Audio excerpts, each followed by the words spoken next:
कम्पाइलरले कसरी हाम्रो कोडलाई कम्पाइल गर्ने काम गर्छ त्यो कुरा आज हामी सिक्नेछौँ। There are 4 steps. त्यहाँ 4 वटा स्टेप्सहरू छन्। पहिलो भनेको प्री प्रोसेसिङ, कम्पाइलेसन, एसेम्ब्लिङ अनि लास्टमा एक्जिक्युटेबल फाइललाई चाहिँ बनाउने। सो यसरी चाहिँ 4 वटा स्टेपमा चाहिँ एउटा कम्पाइलरले कोडलाई भनौँ न एउटा मेसिन लेभल ल्याङ्ग्वेजमा अथवा कम्प्युटरले बुझ्ने गरी रेडी पारिदिन्छ।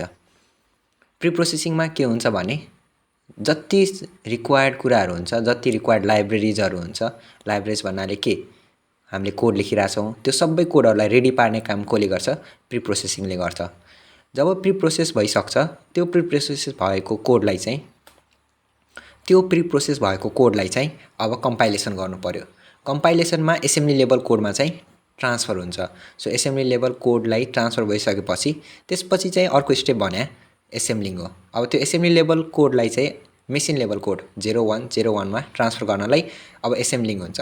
अनि लास्टमा आउँछ एक्जिक्युटेबल फाइल बनाउने, जसलाई चाहिँ हामीले .exe भन्छौँ।